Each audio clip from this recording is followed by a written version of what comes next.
These are the door pull armrests for the Jaguar XK150 range, as well as the Series 1 4.2 E-Type range, normally just the Roadster and the two-seater fixed head. They were also sometimes seen on the late 3.8s of those E-Types as well. The 2+2s use a different version, they use the torpedo style, so just bear that in mind. So what we've got here is we've got a pair fully trimmed up in red vinyl, Matador red, as you can see. Trimmed all the way around very nicely. We can do them in vinyl or leather.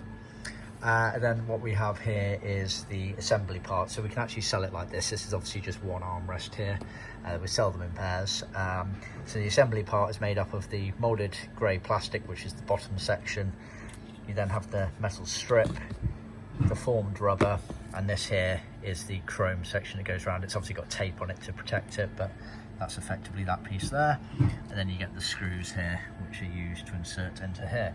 So we can sell the untrimmed ones like this in pairs, fully trimmed like this if you let us know what colour you need, and we also supply retrim kits as part of our trim kits, all sold separately if you're potentially retrimming your old ones or using one of our kits, which would be rectangles of material.